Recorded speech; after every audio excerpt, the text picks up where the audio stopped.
Ladies and gentlemen, welcome to the first ever Not That Bad Live.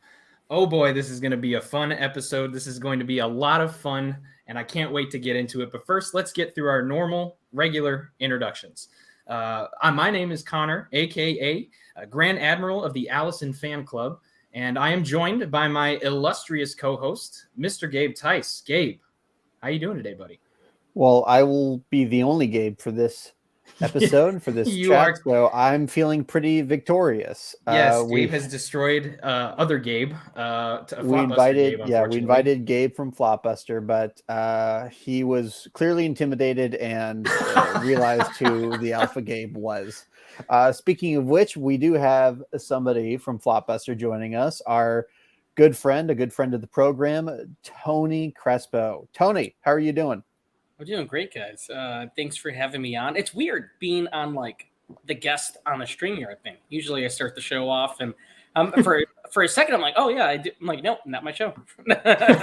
Say my job today. I get to sit here. I ain't got to do Because nothing this right is now. the very first Not That Bad Live. It's something that me and Connor have been talking about doing for a while now. I can't remember how long, but it's been a long time in the making. But the backstory for this is that there was a certain movie that Connor did not like. He took quite a passionate disliking to it. And then I saw that he updated his rating on that film and it shot up dramatically. And I honestly wondered if Connor's account had been hacked when I saw that. And as soon as I saw it and I realized, no, that's legit, I messaged him and said, I know what our first live stream has to be about. It has to be about Halloween Ends. It just made the most sense. I mean, when you look at how this went, I mean, this has not happened to me since Rob Zombie's Halloween 2, the infamous Rob Zombie's Halloween 2. I've talked about that story many times. I watched that for the first time, nearly broke my DVD in half. I was so frustrated with the viewing. If I would have watched this on DVD, I probably would have done the same with this one. I gave it a single star rating the first time I watched it. And then I just had this feeling I needed to give it another shot. And I did give it another shot. And we're here today to talk about this movie, partially for that reason. Tony, I want to know, man, because I think if I'm not misremembering here, you've kind of been a champion of this movie at least a little bit since it came out. What's your background with this movie in its entirety, I guess? This franchise is so weird, right? Like the first movie is like seen as this crowning achievement. It's a great small film, and then it leads into this franchise where it's like a choose your own adventure. Which is weird to think about with like a horror film like this, that there's not much going on under the hood. It's about a guy in a white mask killing babysitters. But with the David Gordon Green movies, I did like everything I saw from the beginning. Not necessarily what I would have done or what I would have liked to have been done with a reboot, but I enjoyed it as far as popcorn fare goes. I go to see these movies on the biggest screen in Dolby with a big crowd. And if everybody's cheering, we're having a good time. That Carpenter music is just going crazy. I walk out with a smile on my face. So I like 2018. Kills, I felt was, a bit of a mixed bag. I think that movie is just kind of a mess. But it has its moments for sure. With Halloween Ends, I just heard nonstop over. There was a lot of people that hated this movie. And there were some strong words that I heard, but then there was some folks that I really trust and reviewers that I like. They were saying, "No, it's actually kind of cool." I didn't really read too much into the trailers or the descriptions of the film. I felt like the marketing was kind of hiding a lot of things too. So I went in there with an open mind. Gabe had seen the movie, and he came out saying, "Tony, I loved it," and I was like, "Okay, that's crazy," because Gabe doesn't really like the Halloween movies all that much. Me and Victoria went in with her dad, and she was really excited for the film, way more excited than I was. She loves all these movies. And we went in there, and from the opening 5 minutes, I just felt like, oh, David Gordon Green is going back to, I guess, his home territory of kind of weird small town stories that are kind of coming of age, and these characters are all eccentric. We saw moments of that in Halloween 2018, and it's on full display here. I also think this feels like it's like Halloween by way of Carpenter meets Stephen King.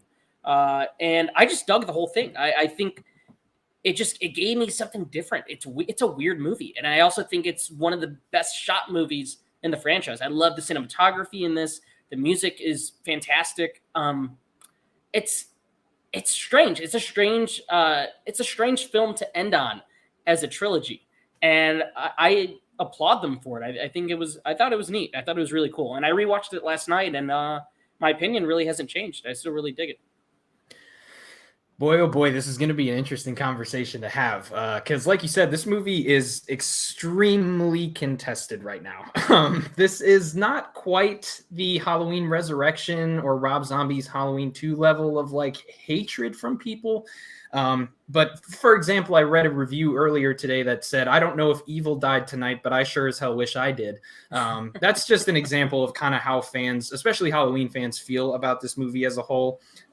One of the most recent movies that we've covered on this show ever, honestly, released last year in 2022, 40% on Rotten Tomatoes and a 2.3 out of 5 on Letterboxd.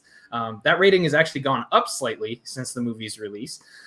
So this will be really interesting. And this movie has a lot of emotion behind it from people who just really don't like this. And on the other side of it, there's a rising tide of passionate defenders of this movie.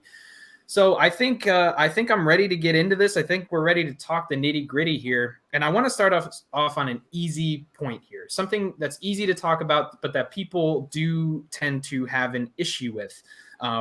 There's this thought that these films were not really thought out as much as we maybe thought that they were.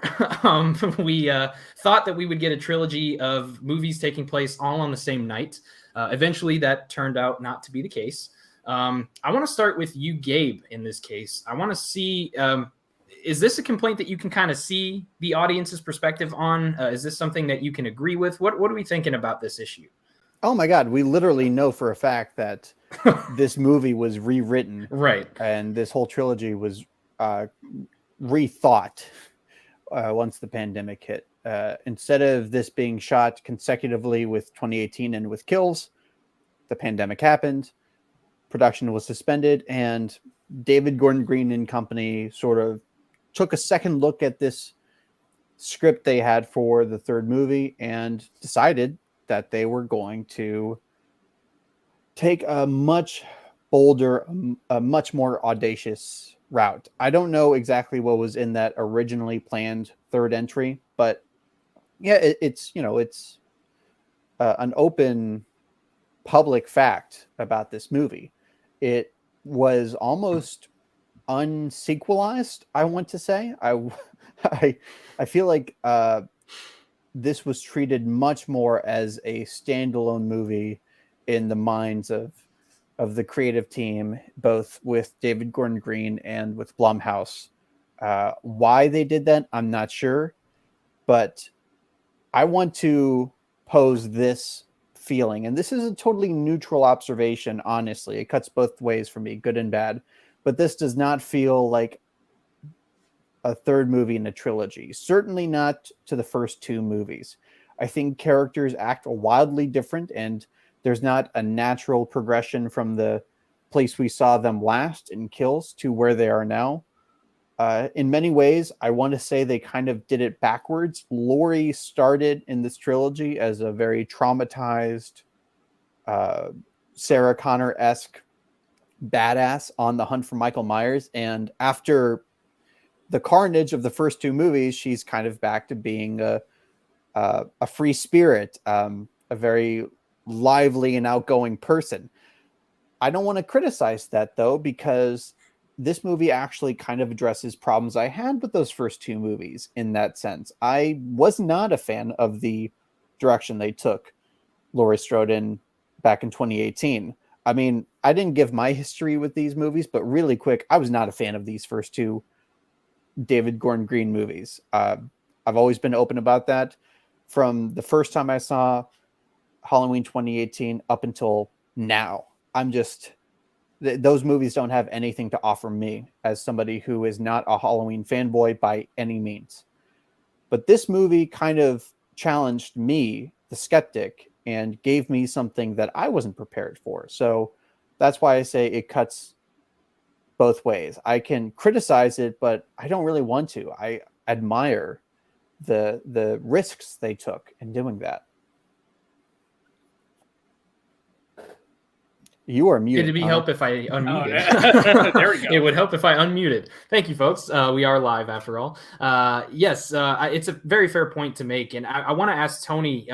Not only is this something that you can kind of see and recognize as well, is this a complaint for you at all? Is this something that you can lobby against the film to take down your star rating at all? The whole thing, like the trilogy wasn't planned. Right. There was a plan and then they deviated, and obviously it's almost like a Star Wars effect. I mean, more than what we know publicly, I'm just curious, do you feel that this added up to a satisfying trilogy, or do you kind of see it as a standalone experience, Halloween Ends? I guess I could see, I don't want to say I could see what like fans think, because I think the movie that they want is like, I kind of hate that aspect of like, let's give fans what they want all the time. And I think that's really stupid. And I think this movie is very filmmaker driven. And if, hey, they trusted David Gordon Green, if along the thought process with COVID and everything going on was, hey, we have this idea, we thought it worked, now we're going to change it, we're going to switch gears and do something different. Why not let them do that? And for some people it didn't work, and for others it does. And I think, more people will come around to it, but they've done this a bunch with these movies. I mean, the first time these movies were announced, they didn't say whether or not Jamie Lee Curtis was coming back. All they said was, oh, it's in line with the first two movies. And then the next time Danny McBride talks, it's, oh, well, it's a sequel to the first two movies. And then the next time Danny McBride talks, oh, no, actually, just kidding, it's a sequel to the first movie. Like, to me, it's just like the process of filmmaking, right? Like, you come up with these ideas, but we live in an era where everybody is constantly asking questions about this. And these guys spoke on it before even these films are done and out. And I think Halloween Ends was the biggest victim of that, because after Kills, I feel like everybody was like, oh, no, how is the ending of this going to be, because so many people were split on Kills. And I think, I don't know, to me, it's not really a knock against the film. It does feel different, but those are all the reasons that I like it. But I also think it ties into everything they established in the first two movies, which is like fear kind of overtaking the town like a plague. Like they all are kind of swept up into this. And I think that's one thing that he's really good at, is painting a picture of a whole like society. And he does that in his films, like, again, Snow Angels or Joe, his shows like Eastbound and Down and Vice Principals. It's a bunch of crazy, weird characters that have gone through something traumatic. In those cases, those are comedies. But here they're able to kind of bring it all to this conclusion. And I think it works. And I think that starting off even with Corey being the victim of everybody's kind of paranoia, Michael Myers, was super interesting. And it grabbed me right from the beginning. And I'm like, okay, I could see where he's going with this, and I'm into it. So yeah, for me, I don't think it really takes a star off of it. I enjoy it. But I guess, fans were expecting one thing and they get something else. And I think for a lot of viewers, it's the same thing. I think most general audiences were expecting a straightforward slasher and a conclusion to what they had seen in the first two movies. And what they get is like this coming of age story and this like reverse supervillain kind of thing. And I don't know. I dig it so much that I can't help but admire just the choices they make with it. Well, that's one of the hardest parts about this whole process too. Like you said, this is all what the filmmaking process looks like. And while it is ideal to have a plan from the beginning, sometimes you have to deviate from that. And I think they were in an interesting position for this third movie. After Kills disappointed, they kind of had two routes they could go. They either have to give the fans exactly what they wanted. What's the problem with that, though, is that they did exactly that in Halloween 2018. That by far is, and I think the parallels between this and Star Wars are not far off from each other. I think you have one movie that you started off with that was very heavy in fan service, that was very heavy in making people happy in certain parts, but it was also establishing small little things that they would carry on through this trilogy of movies. And then the second one comes out and everybody doesn't know how they feel about it. Some people are really mad, some people are in the middle, some people are happy. And so they're in this interesting spot where they're like, okay, do we panic and give everybody what they want again and potentially soil that opportunity? Or do we just take this in the direction that we want to take it? Do we make it different? And I think those are where that comparison sort of deviates, where Star Wars was like, okay, we're going to give them exactly what they want, what we think they want. And it backfired on them. And I think this also backfired, but it did it in a way where so many people appreciate it because of how uniquely bold it was. They were just like, oh yeah, you really like Halloween 2018? This is not that. So they had two ways to go with it. They literally open with the font from Halloween 3. Yes, like that could not have been more of a statement to the audience, right? At least to the true fans that recognize that understands what that means. Yep. I think it's yeah. Oh, go ahead, Gabe. No, that's I'm just piggybacking off you. That's my big issue with a lot of fans that really like despise this movie is that the film tells you what it's going to be right at the beginning. And if you're such fans of these movies, and Halloween 3 is a perfect example. They hated that movie, and now everybody reclaims it as this masterpiece. This movie tells you what it's going to be and the direction it takes. I just wanted to echo that sentiment. Because I'm thinking back to the Rob Zombie movies in this franchise, and David Gordon Green, I think, went through a very similar thing. I don't know if he had a difficult time making those first two Halloween movies. By that, I mean, like Rob Zombie's very public about how creatively stifling that was, how exhausting it was, how burnt out he felt. And that's what Halloween 2 was for him, a chance to take off the shackles and really bring his own voice to the franchise. I don't know what was going on in David Gordon Green's mind, but like it's like the white horse in H2, where people laugh at it and it doesn't endear them to the movie, but it is a very clear statement from the filmmaker about the kind of experience that you should be expecting, right? From the film you're going to watch. This is not this may not be what you came to the theater for. And there's an honesty about this movie. I think there's a transparency that I appreciate, but I don't think we can properly talk about this whole thing without really diving into the character of Corey Cunningham. I mean, he has to be the most polarizing figure, and he might be the most polarizing name in all of Halloween fandom. Yeah, he might be, honestly. It's difficult to come up with another one that doesn't have the name Rob or Zombie anywhere in the name. So thank you for adding or Zombie, because I was going to say Sherry gets her fair share of hate. The one thing I do want to say about these movies, and I think is the only knock I have against these three films, because again, I love the Halloween movies, but I'm not like, I've seen so many movies to where like I just don't have this huge attachment to just one thing. Right. The biggest knock I have against these movies is I think that first film, objectively, which is hard to speak on film objectively, but like I think looking at it from an outsider point of view is that movie was a juggernaut. Like it came out of nowhere. It played like a blockbuster. And I don't care what horror fans think. General audiences, if I talk to my cousin, my mom, my grandma, whatever it is, people went to go see that movie, my brother, and they had a great time with it. I saw that movie 3 times in theaters, and people clapped each and every time at the ending. They jumped out their seats. It plays like a popcorn summer horror movie, like The Conjuring or Insidious. Like you go to see these movies, and audiences are really swept up in just the experience of the fun that they're having with them. And I think the biggest sin these movies did was not follow it up in that kind of way. Okay, we had a big hit. Critics really dug it. And audiences really dug it. It made $300 million. We need to sit down, look at how can we do this in terms of satisfying everybody. But again, then it goes back to David Gordon Green. They gave him the keys and said, do whatever the fuck you want with this. And he chose to do whatever the fuck he wanted with it, which I can't even knock them for that. Like he did Halloween Kills, and he's like, I'm just going to do this crazy fan service slasher thing. I'm going to kill off all their favorite characters. I'm going to just wipe out the entire town and end on a cliffhanger. It's a polarizing film. And then the next film, he goes, well, I'm going to fucking do it all over again. I'm going to make another crazy movie. I'm going to do something they're not expecting, and they're going to hate me for it again. So I don't know. I like I applaud them for it, but I could see where they could have taken this in a more safer route where everybody was satisfied. And I think that's the Right. biggest thing knock against them is that they didn't. But I'm happy that they did too.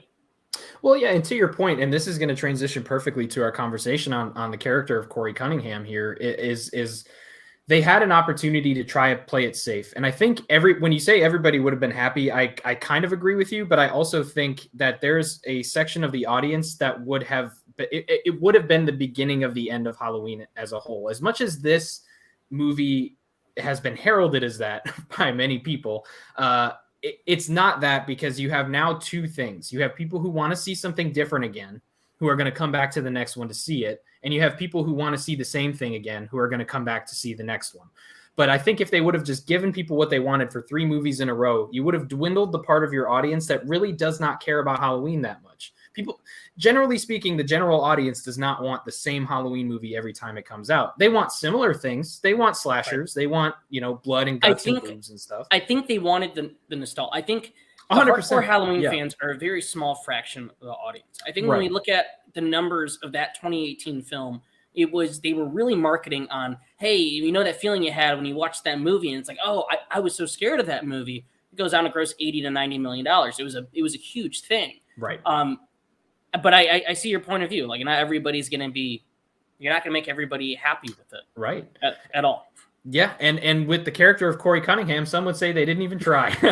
So this will be an interesting conversation. Of course, the franchise decides to somewhat, I guess you could call it, a pivot away from Michael Myers. They want to continue this theme and that's something I will say that they did well, I think, throughout the 3 films. They created this feeling of evil comes in many forms or changes shape in some ways. That's a line in this movie. I think it's a very good line. I thought evil dies tonight. So which is well, I think, which is it? But see, you know what? Honestly, this movie and Corey's position in this movie made me appreciate not the way that they chanted it constantly in Halloween Kills, but the idea of them thinking that they could kill off this evil, this hope that this person is the personification of evil. And then this movie opens up immediately saying, hey, this thing hasn't been around forever or for a few years now. But guess what? Now there's another monster. Now the whole town hates somebody else. Very The Dark Knight Rises. As kind of, yeah. Yeah. Very, very Stephen King. That's very Castle Rock, very Derry, Maine kind of. Yeah.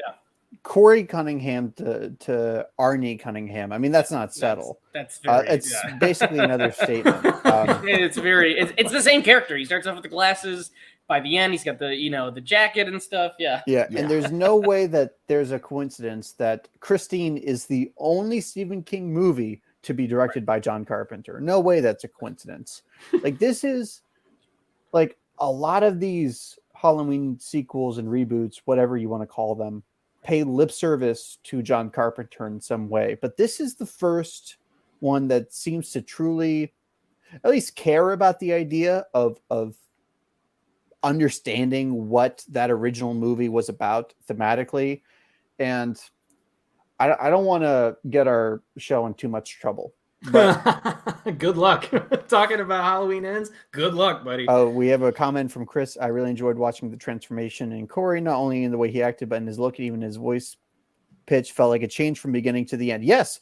I mean, that's the thing. When you look at this as a standalone story, as a standalone film, I mean, everything from the performance to the choices by the filmmakers, his wardrobe, the music cues, it's all extremely well handled, with the exception of some very awkwardly performed marching band bullies that was not like that was something out of like a corny Stephen King novel. That's one of those tropes that would make you roll your eyes and say, okay. I love that. That is fucking amazing. Hilarious. It's kind of amazing. I mean, it's like you have this flip side of the coin between like the ultra vulgar white trash stuff from the Rob Zombie ones, and then you have these marching band geeks. I could picture them just laughing while writing that. 100%. Yeah. I was laughing while watching it. Honestly, I love that part. Which that is sort of a moment where it's almost like there is a challenge to the audience, or there is this feeling you get of, oh, they're not taking this seriously. I mean, this is I really like this one moment that Corey has where he sees the bully being abused by his father. And it's that theme again of cyclical evil. You know, the father is passing this evil on to his son, just the way Michael is passing the evil on to Corey. Now, there's themes and there's execution. When I first saw this movie, I didn't know what the hell happened in the little tunnel or in the cave when Michael first grabs Corey by the throat. He's charging up. Yeah. He's charging up. I didn't know if that was a dream sequence. I didn't know if Michael had died. Like, I thought for a second that he sort of fell over and Corey just sort of ran away. But this is a movie that benefits from repeat viewings. So are you guys with me there that it was a difficult time to understand at the first viewing and it's something that reveals itself more upon rewatch? Tony? Well, I didn't think it was like super difficult the first time. I like I said, I was so wrapped up in it. I was the entire time I was watching it, I just couldn't like. I mean, after that opening, it's like they're fucking going there with this. Right. But especially that tunnel scene to the again, like I get like this. It's like this super villain origin story kind of angle they're going with it. This downward spiral. It's a reverse coming of age thing. Those things just get better upon rewatch. Like last night I was watching it. It's the first time I watched it probably since it came out. I saw it I saw it in theaters and then once on Peacock. And it's just the little things. And even the moment with Michael in there, I saw it more as like this evil kind of being this I don't know, like Michael kind of recognizing in a way or acknowledging like this person has that same kind of essence as him in that moment. But yeah, no, I think you pick up on so much on rewatch. Yeah, I think the rewatch was the most important thing for me. Or honestly, we would not be here. My first viewing did not go well for this, and my second viewing, I just went in with this open mind. I just decided, like, hey, look, like I know how I felt about this the first time. I'm just gonna pretend like I haven't seen this before. I'm gonna pretend like I'm not expecting anything. I'm just gonna watch this movie. And don't forget that you put up a poll asking people if you should rewatch. You know what's so frustrating about that? I put up a poll because I wasn't sure if I wanted to rewatch this thing. I really did not have a good time the first time. I'm lucky I was watching it on Peacock because I spent most of the movie like going back and forth with my wife, just saying, "What the fuck are they doing?" What turned you off the first time? I guess I never really got your full thoughts on. So I think the issue was, I fell into the Halloween fan trap. I think I felt so warm and fuzzy from Halloween 2018. Being a big fan, I don't hide the fact that Halloween is my second favorite film franchise behind Star Wars. So the nostalgia of Halloween 2018 made me feel so good. And I went and saw that in theaters and had just the best time. I loved it. And so when Kills came and I wasn't as big of a fan of Kills, I was really hoping for something that would bring it home. I read a quote from, it was either David or Danny that said like, oh, we know that people were a little upset with Kills, but just wait till Ends comes out. Like you guys are going to love this. And I just didn't get what I thought I would be expecting from it. But I realized, I think about maybe 5 minutes into my viewing of this movie the second time, that I came in there with the absolute wrong attitude. And I don't think you should ever go into a movie like that. I understand that perspective from a fan of a franchise, let's say, of like, oh, you know, I love this about the first movie. I'd like to see it continue in the next one. But I think that second viewing was so important because I started picking up on all the things that I missed while I was in my head saying, this is not a Halloween movie. What are they doing?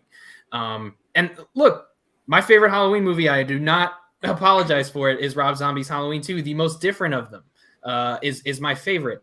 And I just didn't look at it from that perspective. But after the second viewing, everything started to make sense. Every decision started to make sense. Every action started to make sense. And that scene in the tunnel was one that on my first viewing, I went, oh my God, this is so stupid. Michael's passing the evil. This is so dumb. And then I watched it the second time and I'm like, oh no, like he sees what Laurie sees like 10 minutes from now, which is he has the same like look in his eyes that Michael has. those are Michael's eyes. It makes so much more sense. This whole flash of sequences is meant to remind the audience of what this kid has been through, not Michael seeing back into this kid's past. And everything from that point on just started making more and more sense. And I think more people could benefit from a rewatch if they go into it with a different mindset, if they didn't like it the first time. If they liked it the first time, yeah, analyze the shit out of it, because I think you're going to find a lot of really cool stuff in there that just works. And I think Chris Rasmussen's comment, by the way, I recognize that last name. I know who you are. I really like that comment, because it just shows you, it shows that there's a lot that you can pay attention to with this character of Corey throughout this movie. And if you focus on just hating the fact that he's there and not Michael, you're not going to have a very good time. Yeah. But if you analyze stuff about him, there's a lot there. See, that's the funny thing. And that's what I'm trying to get at when I say that this movie really is more interested in understanding the original Halloween, because Michael Myers is not the villain of that original Halloween. Michael Myers is just a vessel for this supernatural, whatever you want to call it, this force of evil that is pure, it's unadulterated, it's a force of nature, and Michael Myers is just a vessel. And I understand we all recognize the iconography of Michael Myers. We all recognize the mask, and he's become a major character in that sense. But that is not what the original Halloween is building. It's building this idea of evil incarnate.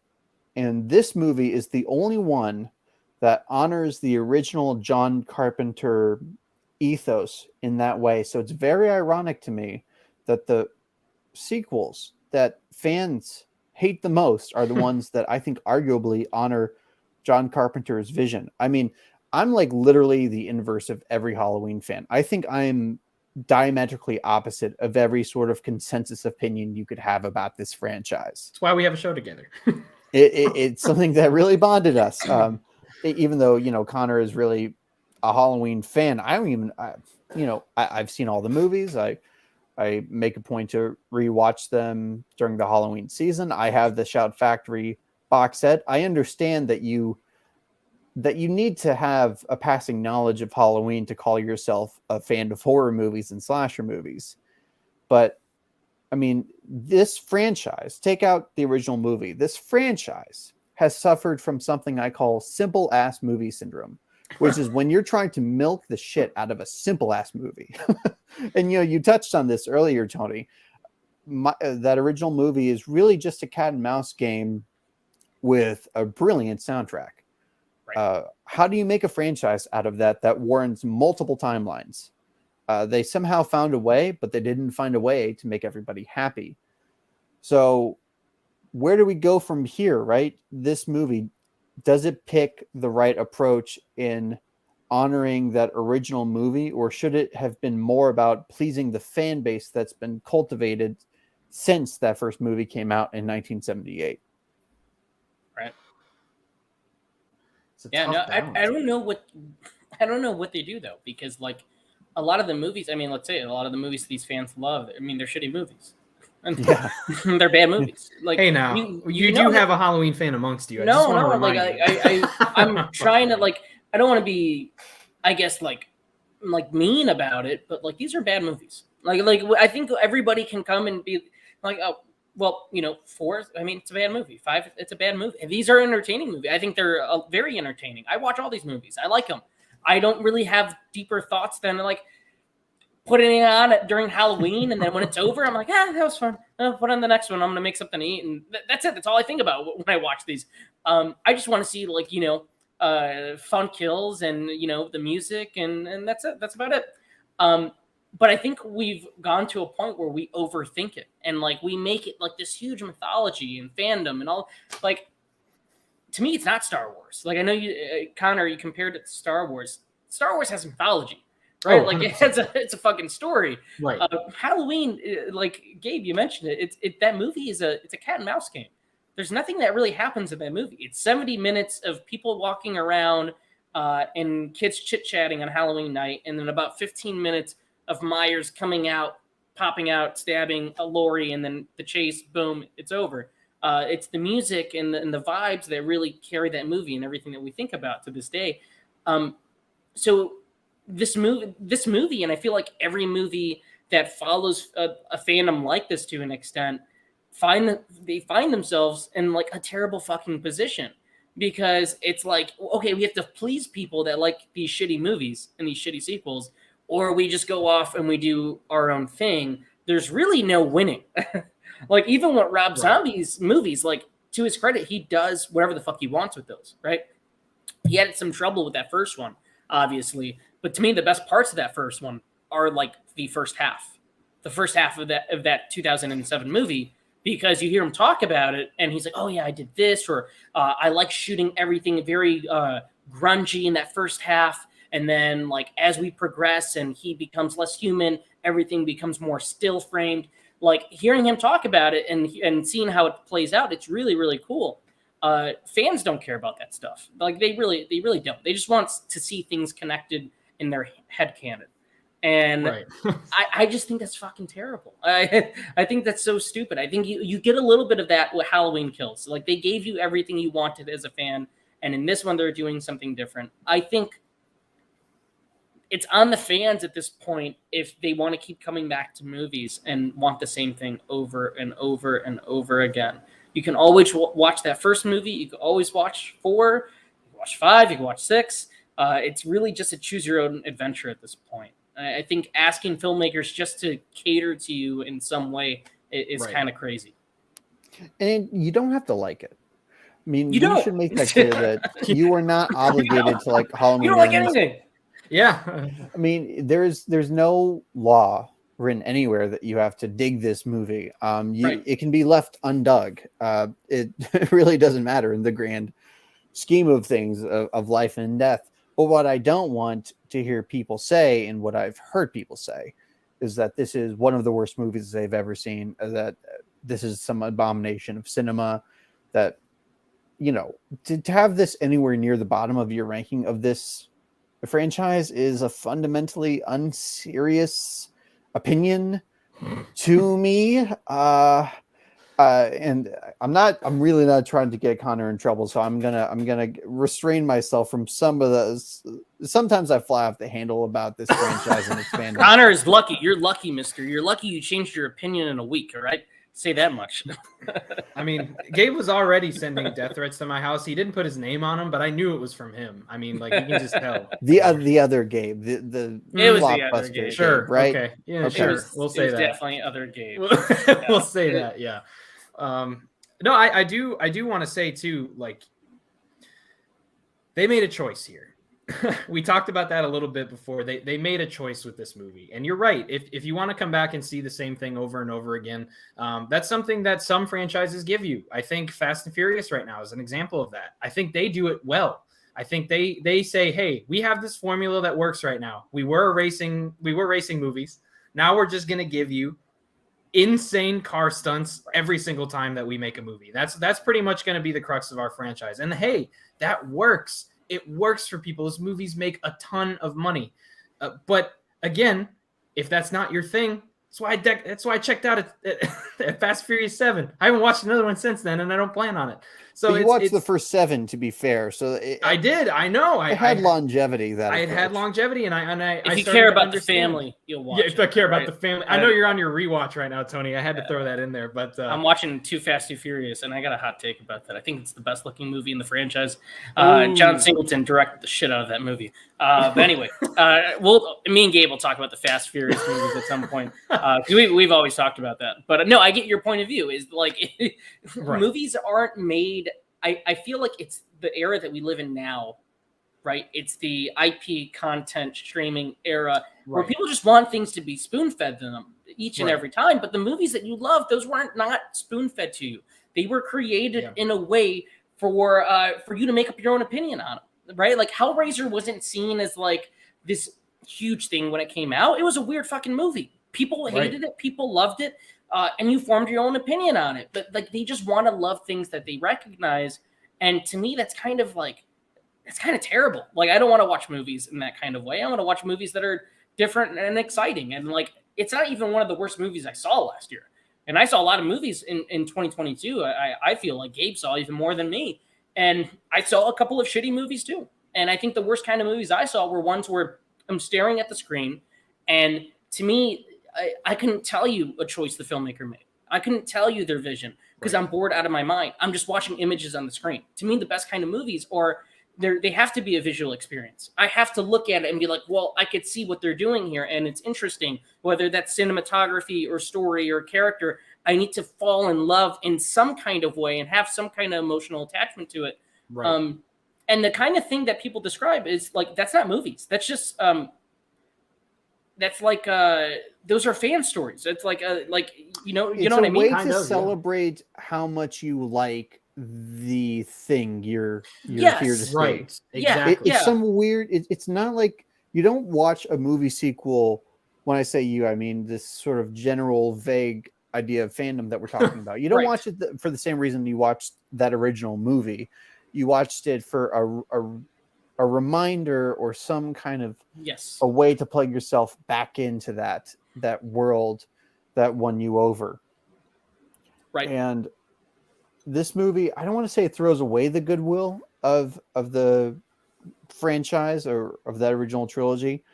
I think it wanted to earn something. I think it wanted to leave its own legacy for itself. I mean, I don't think there are any original ideas in those first two Blumhouse Halloween movies. I think that there are clever nods to the original. I think they put an interesting spin. You know, there are moments from that 2018 one where I expressed my admiration when Laurie falls off the balcony and disappeared. That was a clever subversion.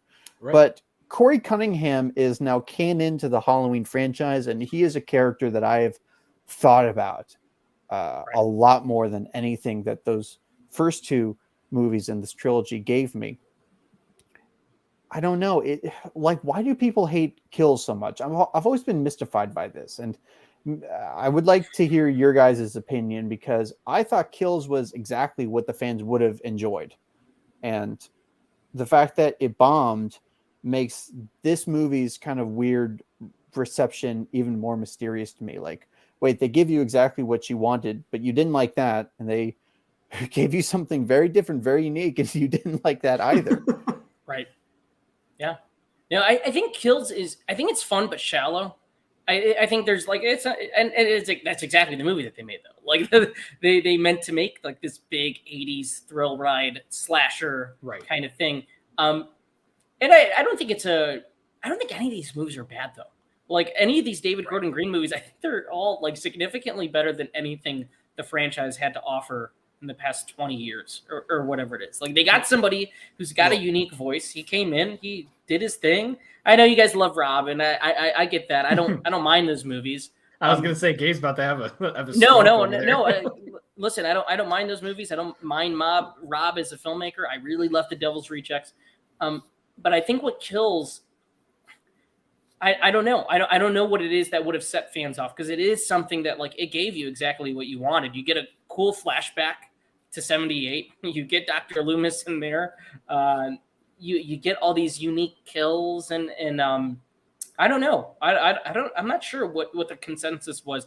I think it's that 2018 was generally received as a pretty well-made movie. I think that movie has some pretty terrible editing issues. I think Kills does too. I think the one thing I love about Hint is it's very like it takes its time in its storytelling. Like it's actually pretty too. Yeah, it's refined. It's the tempo is really nice. It has texture to it. You know what I mean? Like the visuals in this, it doesn't just have pretty lighting or, you know. No, like there's actual like it has a visual the visuals in this are just really fucking good. Like it's the way the movie moves and stuff.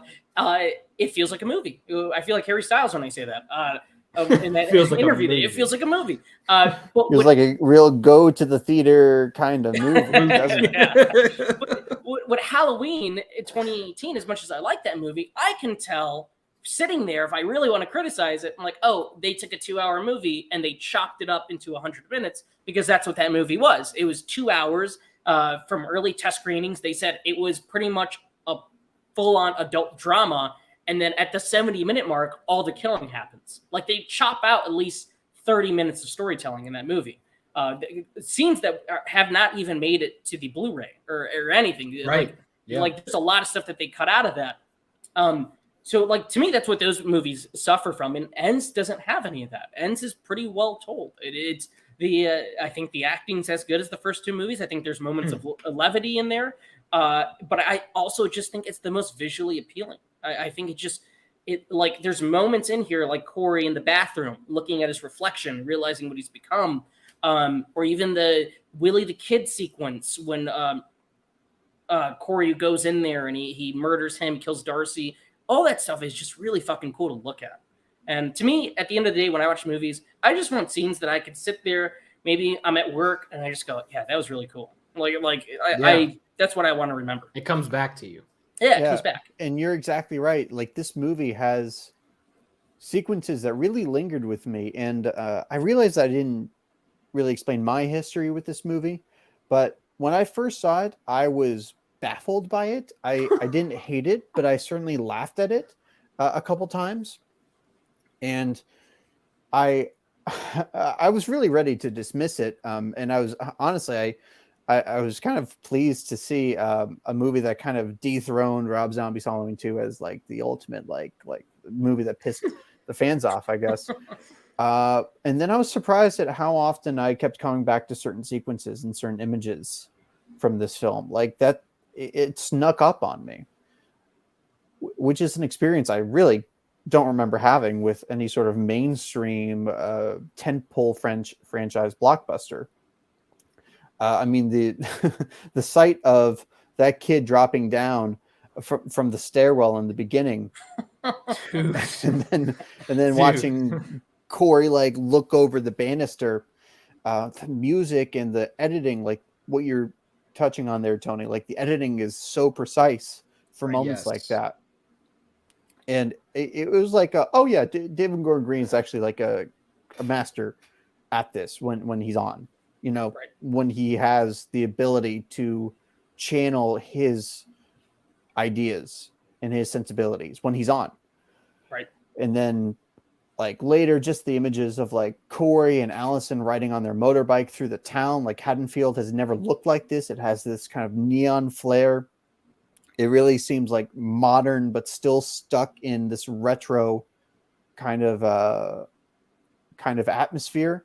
So the only, like, David Gordon Green is the only guy to put his visual thumbprint on the Halloween franchise without being named either John Carpenter or Rob Zombie. He is the third, and I'm really proud of him for that. Yeah, and that's the thing about this movie that really makes it stand out more so. Like I'll get into it a little bit later when we talk about one aspect of this, about the feeling of this movie being so separated from the other ones. But it does separate itself in the fact that everything that you would look for on a technical aspect of a movie is probably the best that it's been done in the franchise. When you look at everything, how they combine together, from the visuals to the soundtrack, both the original score and the songs that are used. I mean, like several songs that are used in this are a part of like several like Halloween playlists everywhere, you know, for Halloween parties and stuff. This opens up with Midnight Monsters Hop. So like this has got everything you want from a soundtrack perspective. But on the other side of that, you're right. It changes so much. Almost every shot of the movie or every kill, I can remember what it looks like in this. I can't remember any of that from the first two movies. I remember one specific sequence, and in my opinion, it's the best looking one, when Michael first returns to killing people. They do it in the style of a single take, and it looks great. But that's the only thing that sticks with me from that movie. And from, I mean, Halloween Kills, I don't know that I could give you any sequence that I remember what it looks like. It does have Michael killing those firefighters. He stands. The firefighters one's really good. And that was like, even for a jaded person like me, that was a pretty impressive sequence. It was awesome. Yeah, it was and awesome. Then not only do people shit on the movie, like they start a petition to get that scene removed from the final cut because he's killing firefighters. And then I don't know if that was like done in jest or not, but that's where I was like, I like for a Halloween movie, this is like delivering the goods. I really don't know what you people want anymore. And maybe that's where David Gordon Green was left. Like, I gave this to you and you rejected it. I don't understand what you wanted. Right. And that would be a difficult position to be in, right? He probably was pretty blindsided by the reception of Halloween Kills. I would be if I were in his position. And I would certainly look back I would look at the script for this third film and decide, well, if they don't respond to this, I'm going to have to reinvent it. I'm going to have to bring something else, and, they say, a screenplay is never done. It's just abandoned. And, he went back to it and it continued to evolve from there. But I really don't blame him given the trajectory that the fan base was heading in terms of reception. Yeah. And I want to point out Chris's comment here. The motorbike scenes felt very Lost Boys-esque, and I would agree with that. Yes. I think a lot of this movie reminds me of other things, but not in a way of like it feels like it's ripping it off, but in a way where it's like it creates its own distinct version of it. Like the burning car sequence from Christine, I thought of when we saw the very, very short sequence of like the tower burning down towards the end of the movie. And there's a lot of moments like that. And back to the point of not giving us what we wanted. One thing that we really have to make sure that we talk about is David Gordon Green did deliver a lot of things throughout this trilogy that fans would want, that many people would want.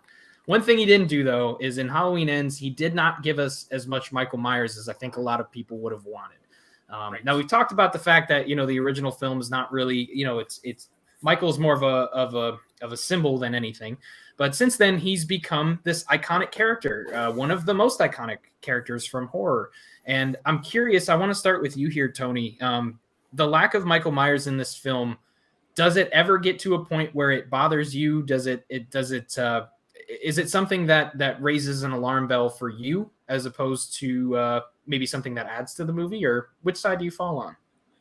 So I was sorry, I got something in my throat. I was so swept up into the movie that I really didn't think about like Myers all that much. I was just accepting what was happening and going along for the ride.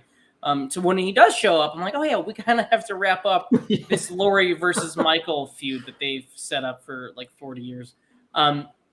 So I don't know. I felt like the movie worked on its own. I really don't think, honestly, if Myers wasn't in it at all, if this was like years down the line or something, which is an idea Carpenter did have in the 80s, like this town festering with evil and this kind of reincarnation of what the shape is takes over.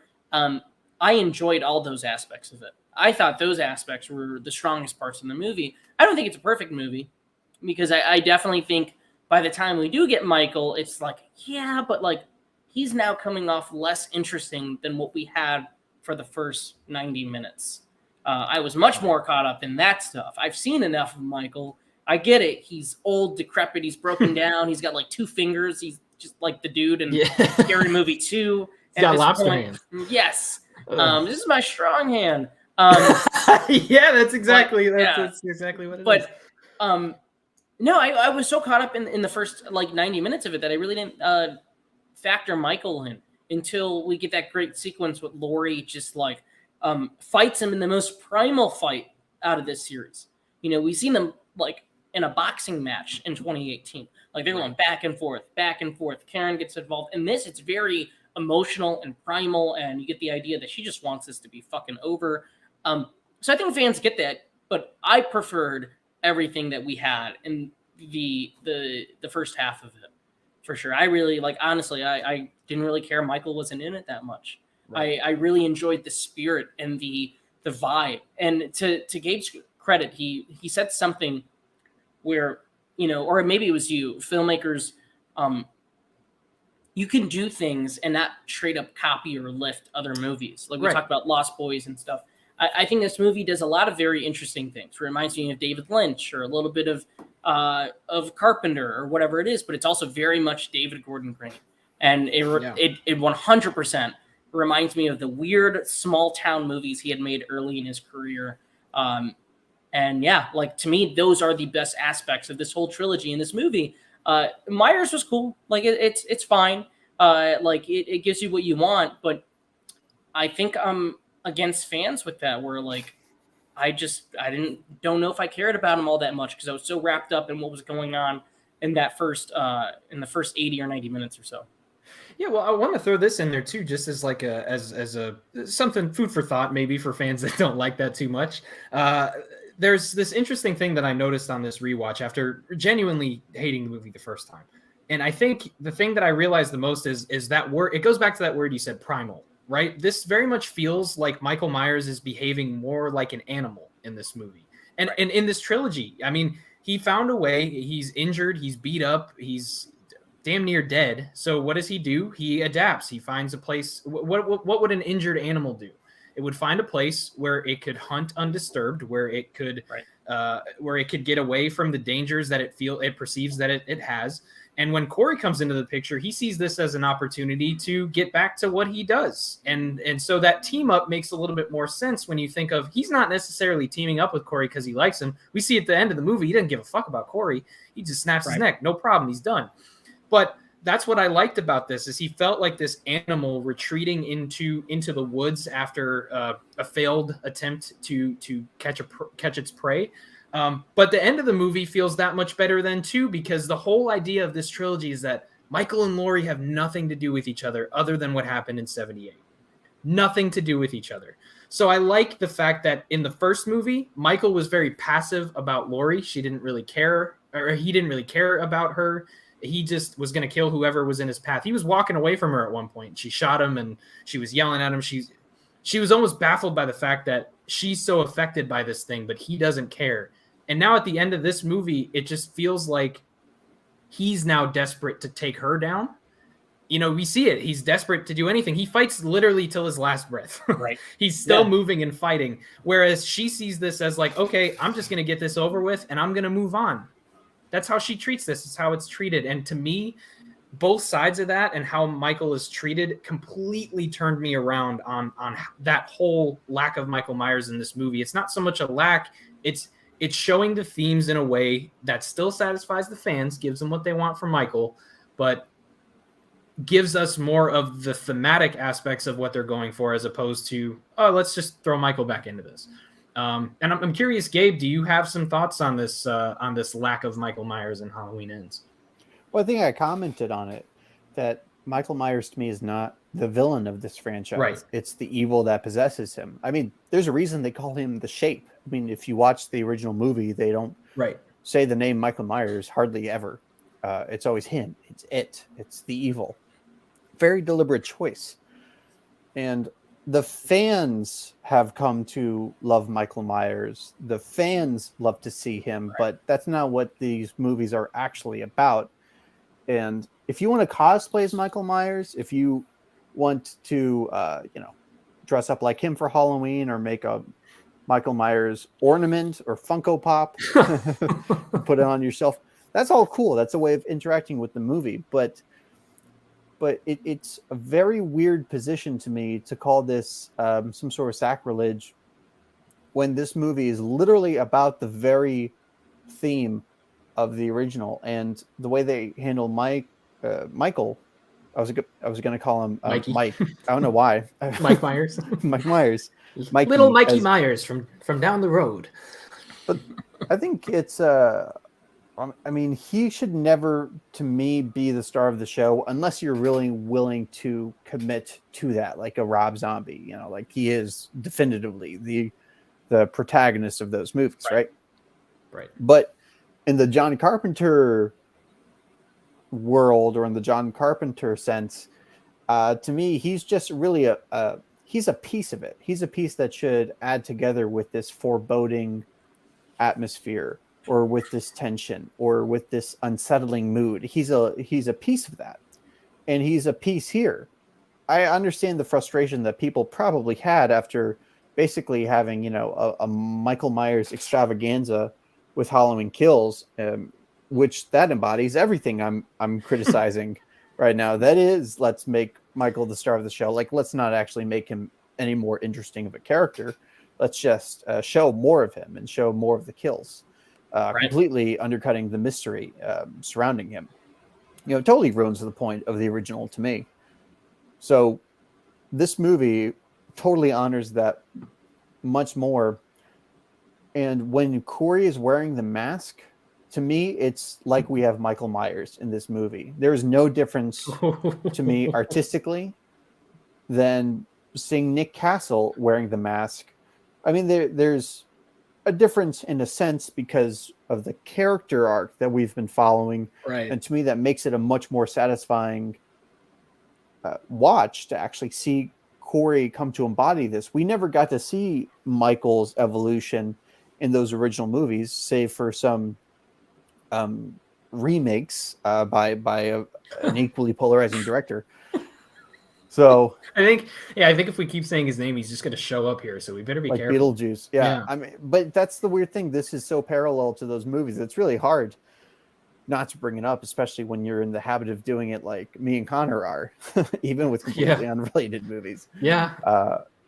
Yeah. I mean, I know that was a big roundabout way of answering it, but I feel like I just have I'm very much on the opposite side from fans, and I wanted to explain my perspective because it might be hard for some people to understand. Like Michael Myers is the villain, right? Would you want to see a Batman movie without the Joker, or with the Joker hardly in it? And to me, that's just a very different question, right? Right. I mean, it's not about Michael Myers. It's how you use him. It's about how you decide to embody the evil. But I got a more tangible sense of evil from this movie because of the risks they decided to take. So it's a very fair point there. I do want to remind anybody watching that we are going to be giving away towards the end of the stream. We'll announce somebody. So make your presence known in the chat somewhere. We are giving away a digital copy of Halloween Ends. Here it is right here. We'll announce who it is at the end of the show, and we'll ask that you get in touch. We'll give you the code, and the movie is yours, a UHD copy. Digital, of course. We're not sending you anything. Go away. Yes, before we get to our next point, I wanted to bring that up, but I want to, this is really one of the last things I think we need to cover. And we've touched on it here and there throughout the show, but it's such an important reason as to why people don't like this. I've seen so many reviews that say something so similar, which is, if this movie would have been where Halloween Kills was, and we got something after this, I wouldn't have had too much of a problem. But it's not how you end a trilogy. It's not how you end a group of movies. People see this as a bad ending to this version of the timeline in the franchise. Tony, I'd like to start with you here. I want to see if you agree at all, or if you see that perspective from the general audience or from fans. And if you do, is that a problem for you? I don't think it's a problem, because I think horror movies, you could kind of break the rules. You could kind of do whatever you want. Horror movies have been doing that since, forever. Since the Universal days. Like, fucking... Right, yeah. One movie, Frankenstein and Dracula are meeting Abbott and Costello. Like, that probably blew general audience's minds at that point. Just like... could you imagine if that happened today? You had like a Frankenstein... That is like Key and Peele meeting fucking Jason Voorhees, or Key and Peele in the Conjuring movies. That would break audiences' brains. Like, so you could kind of do, to me, like, you kind of do whatever you want. It's all about the execution. To me, that's what horror is. It's all about executing. It's the same thing with comedy. When I go into a comedy, I don't give a shit what the story is. To me, it's the laughs that matter. Like, one of my favorite comedies is, which is really, really light on stories. It's, I mean, a pretty obvious one is Ghostbusters. Ghostbusters is about, there's no arc to that movie. It's about 4 men who are exterminators. It's a blue collar comedy. And people add this mythology and their childlike wonder but it's about 4 men who like walk around exterminating ghosts. One of them gets a blowjob from a ghost. That's really the movie. And there's an androgynous villain that they fight at the end. Very progressive for its time. But it's a movie about absolutely fucking nothing. Seinfeld is my favorite show. It's a show about nothing. It's about executed. Comedy and horror are very similar in that way, where it's about the execution. And with horror movies, it's about the to me, I want to see a filmmaker's stamp on a horror movie whenever I come out of it. I love James Wan. I love how weird he is. I love how he does a bunch of crazy camera angles and he's so loud. I love with David Gordon Green, to me, he's a down-to-earth filmmaker. So when I see his movies, whether it's Pineapple Express or Halloween, I want to feel a weird middle America vibe going on with it. And to me, Halloween Ends has those qualities. I don't need it to be tied into some way. I don't need it to pick up the same night that Halloween Kills took place, because these movies are not about mythology or plot to me. It is about it's a very filmmaker driven thing, and to me that's what horror has always been, and Halloween Kills does that. I also, one thing I want to touch on too is I really love that these movies, they really they highlight Jamie Lee Curtis in a big way. I know a lot of fans pushed back on her for some time, that like she kind of really champions these movies, but I think if you don't have Jamie Lee Curtis in these movies, I don't think they're as successful as they are. Whatever anybody says about these movies, they all made over $100 million each. They were all huge. They were all big, and I think she's a big reason with that. And I really enjoyed her in this movie and everything that she brought to it. And she is the thing that kind of ties the entire trilogy together too. But yeah, that was very long-winded, but I disagree. I thought that it going out on its own, doing something different for the third, was surprising and shocking and really fucking cool. Mr. Tice, what say you? My least favorite part of this movie are the last 15 minutes. That being said, the movie that David Gordon Green wanted to make would have been a fitting movie in the kind of way that I like to see trilogies end. I don't want to see I don't want to see a nice bow put on it. You know what I mean? It exists in a universe that is going to continue. It exists in a realm of very traumatized characters and scarred characters, and it's not about any one individual. It's not about Michael or Court. It should, I think, give you a sense of finality, which I think it does, but it does leave open that sense of a continuing presence, a continued evil. Right. And not that they're ever going to pick up this timeline, or at least I'd be very surprised if they did. Yeah.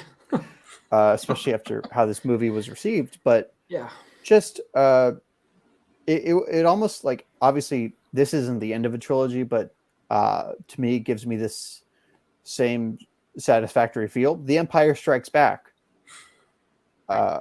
Except imagine if that was how Return of the Jedi ended instead, which I think would have been less popular. It would have been less popular. I'm not here to slag on. We'll fight today. Return of the Jedi, but I'm just saying it was a more rewarding experience for me. Now, I did mention that the last 15 minutes to me are my least favorite, and that is just because that is a studio mandated piece of fan service that embodies everything I didn't like about the first two movies. It has no business being in here. If Laurie and Michael have to fight, goddamn, do I not want to see him get vanquished by a fridge? And the sight of him getting thrown into that wood chopper is not as epic as they intended. It was the goriest moment in the movie, and for some reason that really stood out to me as being something that did not jive with the rest of this film. I audibly laugh every time I see that image. It just reminds me of like Fargo or something. If we had peeked inside the wood chipper. It's a fair point. Hey, Marge against Michael Myers. That's a crossover, I see. Hey, make it happen. Real quick, guys, I'll be right back. I don't want to say what I got to do on camera, but I'll be right back. Go ahead. It's not drugs. No, it's definitely drugs. But no, I wanted to throw this in here too, and I want to make a point in saying, first off, that actually does work for me a little bit, both with and that's something that did not work for me the first time. I felt like the last 15 minutes of the movie were just what hammered down that I did not enjoy this.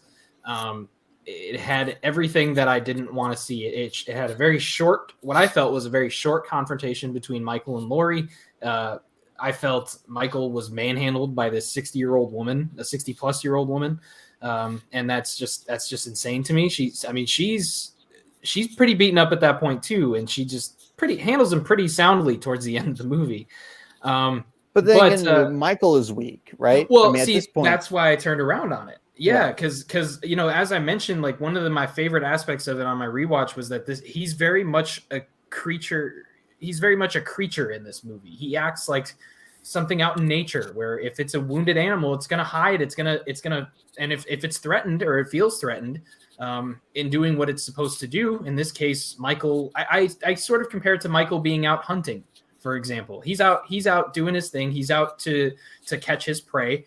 And when it goes wrong, he's going to fight to his very last breath to get that taken care of. And he's an injured man. He's an old guy who's hurt. And so it makes sense that if Laurie's trying to take this person down, she's going to use every method herself. And the fridge thing was definitely silly the first time I watched it, but I sort of understood it as like, okay, this guy's not going to stop. I have to find a way to stop this guy.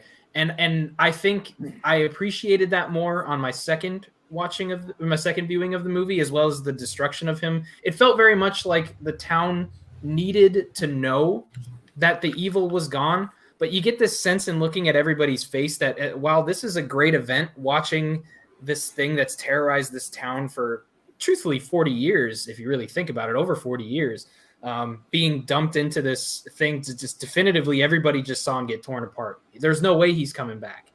But that's why I appreciate the ending of the movie so much. And it's why I'm going to say, and this might be a hot take, I not only think it's the fitting end of this trilogy of movies, I think it's the fitting end of the through line from Halloween 78 all the way through to Halloween Ends. And the reason I want to say that is because the thing that Laurie says at the end of the movie about evil does not die, it changes shape. That's something that's so profound and so simple, but to me, it's the best line of the entire franchise because it encapsulates everything that they tried to capture from that first movie. And if you're going to end a film, and some people say like, oh, the Corey stuff, whatever. I think it's kind of perfect to do that. I mean, they did like what they did with Colonel Cochran in Halloween 3. Just in this one, they introduced a new villain in one movie. He goes through his own little arc and then he's gone. But he represents more than just this kid who's introduced and he's there. He's what the town made to be evil. There's this debate of, did the town make him evil or was that there the whole time? Which is spoken by the father of the kid that died. So everything in this movie makes it wrap up perfectly. If I'm going to watch these movies, I'm probably just going to do the trilogy, to be completely honest. I'll start with 2018. I'll go through to Ends. But if you're talking story significance from Halloween 78 to 2018 to Kills to Ends, I don't know how you could wrap it up a better way. I mean, you give it the perfect line and you feel satisfied that Michael is gone and that he's not a threat anymore. But you also feel that same sense that you did in the first movie of like, oh, like evil does change shape. Like maybe there's still something out there that we have to worry about. Just because this one's gone, just because you gave it a name and a face, which is a line from Halloween 4, one of the most Damnation. Memorable lines. Yeah. It always has a name and a face. They gave it to Michael Myers, and Michael Myers is now gone, but you didn't need Michael Myers to create Corey Cunningham. And now you don't need to create, whoever else is going to come next. Here's something I realized. You know how everybody's pissed off that Halloween 5 it absolutely ditched the cliffhanger ending of Halloween 4. Right. They did not follow up on that in any real way. But Halloween Ends, doesn't it deliver on that promise from Halloween 4? And it convinces me that if they actually had delivered in Halloween 5 on that cliffhanger, I can't imagine that it would have been well received at the time. I have to imagine it would be a Halloween End situation. Okay. I have another hot take here. And this is I'm about to make my own people upset at me here. Which I do often. But I feel like Halloween fans just come up with every excuse to not like something. I mean, Gabe, you and I talked about this off camera, and it's something that most fandoms have a problem with. But not the Fast fandom. Not the Fast fandom. Yeah, they seem to just love everything, which is awesome. But in the Halloween, peace and love to you guys. Yeah, peace and love for the family. We're chilling. But with the Halloween fans, it's like this is not the first movie to get a poor reaction. Look on Letterboxd and see how many movies are under a 3. See how many movies are eligible for the show. See how many we've covered so far. This, I believe, what is this? Our 4th Halloween movie we've covered. It might be the 5th. It's insane, and there's more that are eligible because fans are chasing something that truthfully doesn't exist. They're chasing something that they want that does not exist. I fell into that trap the first time I watched Halloween Ends. It's hard not to when a franchise makes you feel so good, when it makes you feel great. Movies are supposed to make you feel sometimes, and when a movie makes you feel great, you kind of expect the next one to do that. Right. But at that same point, it's like you can never make a hardcore fan happy. You can make them happy enough. I mean, even with Halloween 2018 and The Force Awakens and so many of these things, you make them happy enough, but there's always a but. There's, Halloween 2018 was good, but I didn't like any of the comedy and any of the characters. I only liked the Michael Myers stuff. Or, Halloween 5 sucks because it didn't go with the cliffhanger from Halloween 4. If you brought that up to somebody, they would have an excuse as to why it's different. So many movies in this franchise fall into this category of hated by the hardcore fans, and it makes you wonder what is the definition of a Halloween fan. You know what I mean? Like, if you only like the first movie, then you're the original Halloween fan, but you can't say you're a fan of the franchise if you hate half the movies. I think the same thing as Star Wars. The parallels between the two are not so much in the structure of the stories and the way that they're told, but in how the fans act. They act like everything has to be their definition or it's wrong. And I think a franchise like this is so, like, if you're missing out on so much if you stick to that way of thinking. Halloween 3 is awesome. Halloween 3 is so much fun. It's such a cool movie. Nothing will ever be made like that movie ever again. And there's several movies in this franchise that are like that. And I think Halloween Ends stands out with Halloween 3, which it's fitting that they used the same font at the beginning of the movie as ones that you can elevate above the rest of them and thinking, these took a chance. Did it pay off? I don't know. But people really need to give it another shot. Yeah. I mean, I think you're an example of somebody who gave it another shot, and I am. Clearly that paid off for you. So I think this movie is destined to have some kind of reappraisal. I don't know where it's going to land in sort of the consensus ranking like 20 years from now. I'd be very curious. I mean, there are going to be different factions of people who continue to see Halloween movies. You'll have the casual moviegoer like me who knows these movies enough to be interested in seeing the next one, but I have no expectations. In fact, I prefer to see something different. I prefer to see a deviation. And then you're going to have the diehard fans who are going to want to see Michael Myers in all of his glory. And that's really all they're going to need, I guess. And then I think you guys represent this middle faction that you celebrate the franchise beyond just that first movie. You celebrate the brand of Halloween, but you clearly want subversion and deviation, or at least originality, to keep the longevity of that, to keep that thing going. I mean, if every one of this, if every movie in this franchise was just like Halloween 4, I can't imagine that it would continue to earn the interest it has. So I think we have 3 different camps. I think one camp is always going to hate this movie, and I think the other 2 are already warming up to it. I mean, the reappraisal is happening immediately, much quicker than it started to happen for Rob Zombie's Halloween 2. I think that's, or even Halloween 3. I mean, Halloween 3 took years to get like 30, at least 30 years for it to be reappraised. Yeah. So who knows where this movie will be in 30 years from now? You know, this could be another example of what Halloween 3 did, which made a lot of people upset when it came out, and now people think like it's not even eligible for our show anymore. You know, like that thing shot up. It's over 3 now, so it's like, I hope it does get that reappraisal. It's deserving of it, and it has all of the elements to create a successful reappraisal. It's not as balls to the wall as I'm not even going to say the full name. I know people are tired of RZH2. It's not as easily divisive, but it's got all the makings of it's a modern cult classic, if you want to call it that. Yeah. By the way, before I'm not sure if we're wrapping this up, but I have to share updates on a post I made about this live stream, because there's been there are interesting developments. So I posted to a horror group fan page that will not be named.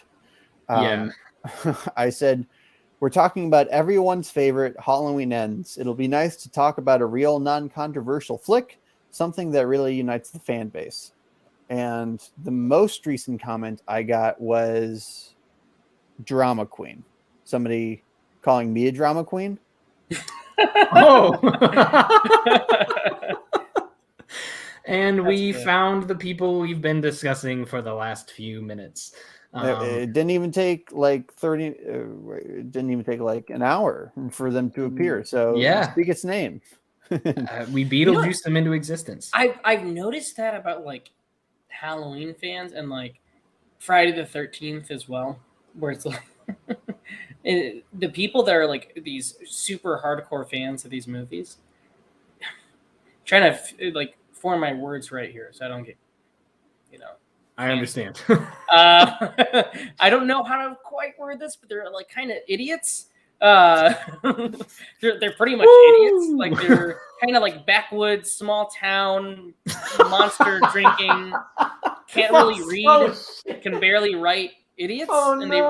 But they really love these movies. No. I mean, I guess when you don't have much to live for in like fucking Ohio, Halloween brings you a lot of joy. He starts by saying, I don't want to get canceled, and then just fucking demolishes people.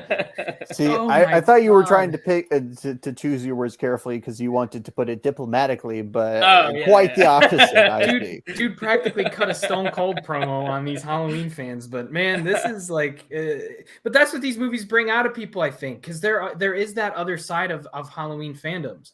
Where I like this. It's weird. I like this comment from Chris here. That's funny. But there is another side of Halloween fandom of people who just want Halloween fans to shut the fuck up, and that's it exists. I noticed that about like I've never seen that with other movie fandom. Like you talk to somebody who likes Zack Snyder movies, they're very well formed, and they're like, "No, I really love this because it represents this or that." Or if somebody loves Park Chan-wook, you're not going to find somebody who loves Park Chan-wook, and it's just like a bad movie, and then like whatever they type is incoherent. I'm assuming if you like Park Chan-wook, you must be like a really cool person, or you must really know what you're talking about. When it comes to like horror fans or Halloween, it's just like I like stabbing, I like killing. It doesn't have any of that. I want to see Michael Myers. Michael Myers is the ultimate evil. Yes. Michael Myers, and the way that Corey just threw him to the ground, I just felt disrespected. The way that people have come to identify with Michael Myers, a character who by design is impossible to identify with, that's a phenomenon that I would love some academic to study, right? I would love to understand the extent with which people have personified this literally faceless killer and decided to adopt him as some kind of mascot or avatar of their lives. It's really interesting, to be honest. I really wonder what John Carpenter thinks of that. Do you guys think Sartain was like a thinly veiled allusion to how Halloween fans act? I mean, like he that's what Sartain did in 2018, right? Like he made this idol out of a faceless killer. Right, he wanted to understand it, and I wonder, like he comes to realize that you can't really yeah. contain evil and all these things. I Yeah, wonder if that was I if just there was thought, any thought about that when they were making I Samhain. just took him as the polar opposite of Dr. Loomis. I didn't see him as any sort of commentary, because I think this side of Halloween fandom really emerged after that 2018 one came out. Like, I didn't associate Halloween fans with this sort of toxic behavior, this online shit throwing, until after that. I mean, there was definitely always a vitriol hurled at some of the movies, like the Rob Zombie ones, Resurrection. Right. I mean, it wasn't, peace and love in Halloween Town, but Right. but I like again, going back to Star Wars, like I just associate this sort of this rage, this real unpleasantness about the discourse surrounding Halloween films in general, and it's one I'm reluctant to take part with online. So really smart of me to start this podcast by talking about Halloween 5 and then starting our first live stream by talking about Halloween Ends. That's a weird thing. I didn't even think about that. We started this show almost a year ago at this point. Once we reach June, this show's been going on for a year, and we started with Halloween. And we start our first live stream with Halloween. The show's last episode will be about a Halloween movie, and I want to call that right now. I just want to say the world is too poetic for that not to be the case. But I wanted to ask you guys, is there anything else about this movie that you wanted to make sure that you drove home or just brought up before we started wrapping up our thoughts and giving our final verdicts on Halloween Ends? I feel like there's still so much that we could have covered. I mean, it deserves a real kind of thorough, robust defense, I think, and analysis.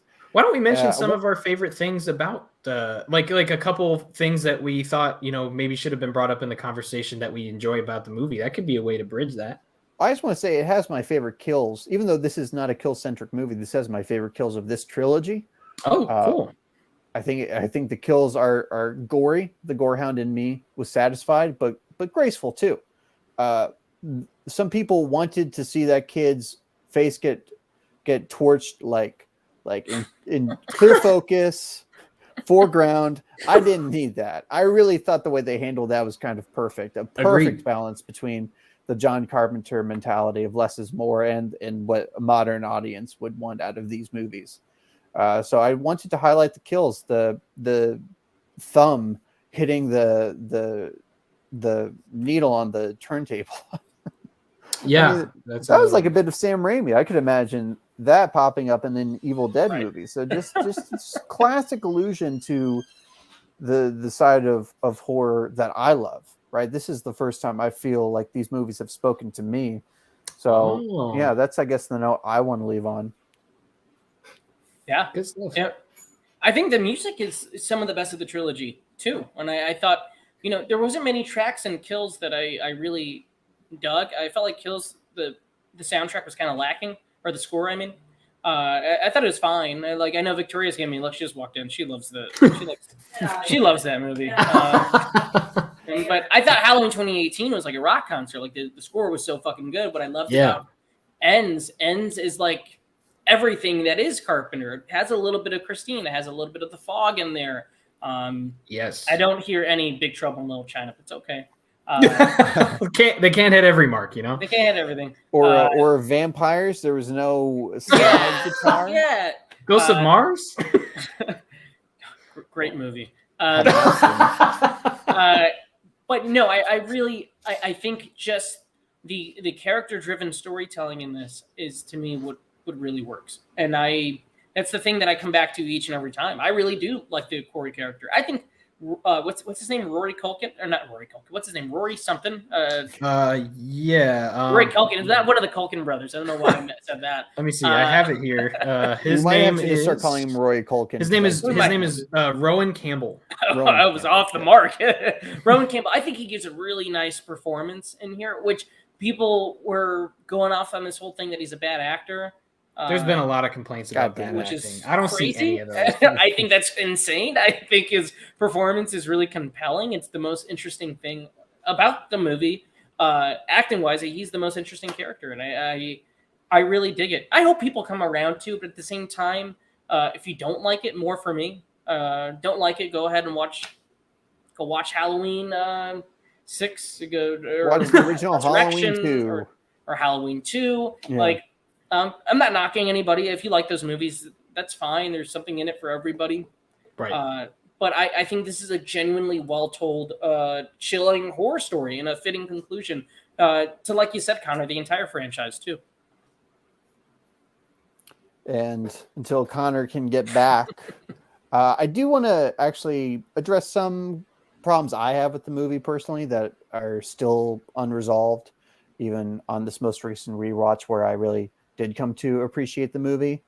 I already mentioned the last 15 minutes. That definitely kind of left me on a more sour note than I would like from this movie. But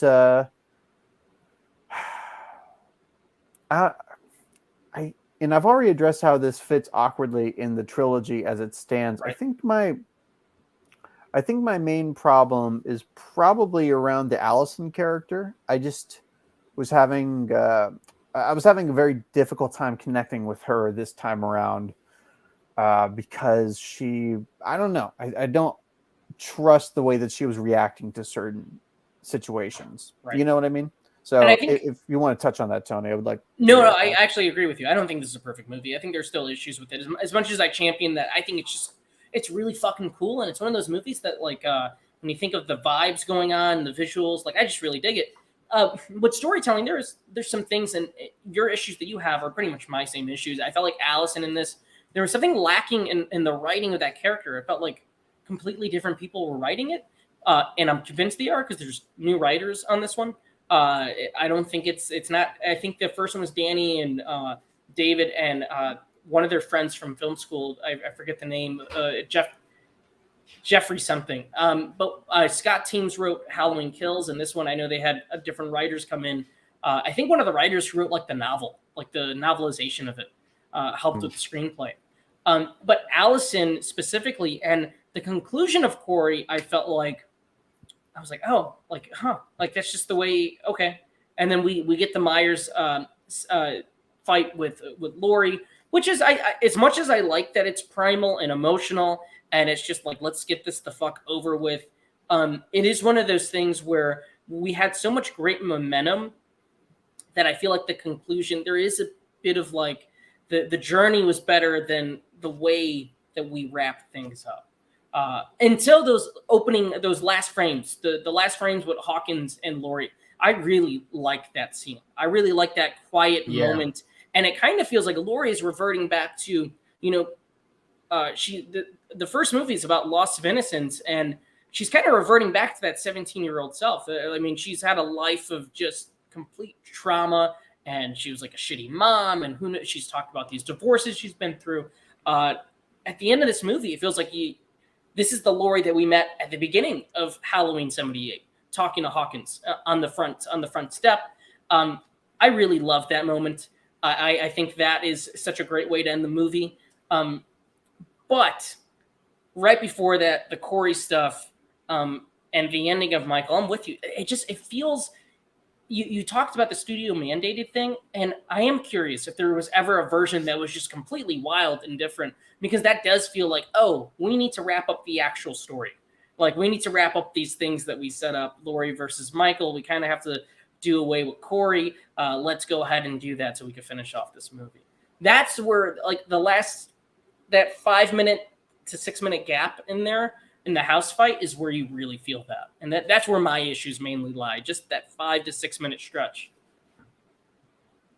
Yeah, I'll just throw, honestly, the one thing that's really keeping me from, there's a lot of things that I could excuse that just happen throughout the movie that are just like, I don't know about that, or that was a little shaky. But the thing that really, or I guess, people are going to say this is a cop-out, so I'll give an example. I think the scene with Corey at the bar with the mom, I think is really powerful, but it kind of just comes out of nowhere.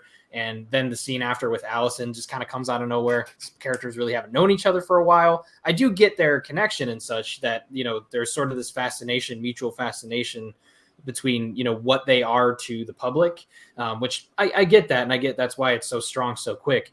But speaking on Allison, I think that's my biggest issue. You set this character up to be so important in Halloween 2018. And in Kills, it's not like she's unimportant, but it's just like, okay, she's just kind of there. She just felt there.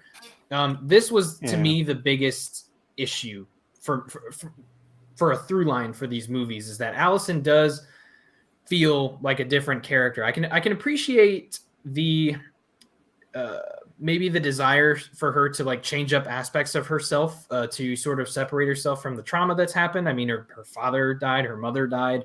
I understand that, but that doesn't mean her significance in the story has to go away. Honestly, this movie doesn't have Allison. The only thing that we don't get is Corey not having a reason to go kill Lori, but she shouldn't be a plot device. I mean, she should be an important character. That's what you built her as. And making her just a small plot device of like, oh yeah, she falls in love with Corey and like that's all great, and that's why she's at odds with Lori, and then there's Corey and Lori. They hate each other now. It's like, all right, make her mean something. I gotta say that's honestly the one thing I can really say is a major complaint. Yeah, well, it sounds like we've covered this pretty thoroughly. It sounds I think we've gotten all of our pros and our cons out in that not that bad way that you've all come to know and love. I don't know what the hell I'm talking about. Yeah. all I want to say is this. Listen, for all the not that bad listeners and watchers, if you ever see me and you see me championing a movie, just know that I was right the entire time. Whatever movie that is, whether it's Too Fast, Too Furious, might be the best film in the Fast and Furious franchise upon this rewatch. I'm just saying, Halloween Ends, I was there. I just want to prove that I'm always right. If there's ever somebody with an objectively right opinion about movies, it might be me at this point in time. I might have been the reason this episode happened. So you may honestly were a big. No, I want to say this honestly before we go to our final verdict. Seriously, guys, thank you for having me come on, because I really did. I actually really do like this movie, and I think it brought some excitement to the franchise for me, because I felt like I really liked 18 Kills. I was mixed on, but overall I was kind of feeling soured out and just waiting for the thing to wrap up. And by the time we got to this one, I was just really excited that it ended the way it did. So I was very excited to talk about this.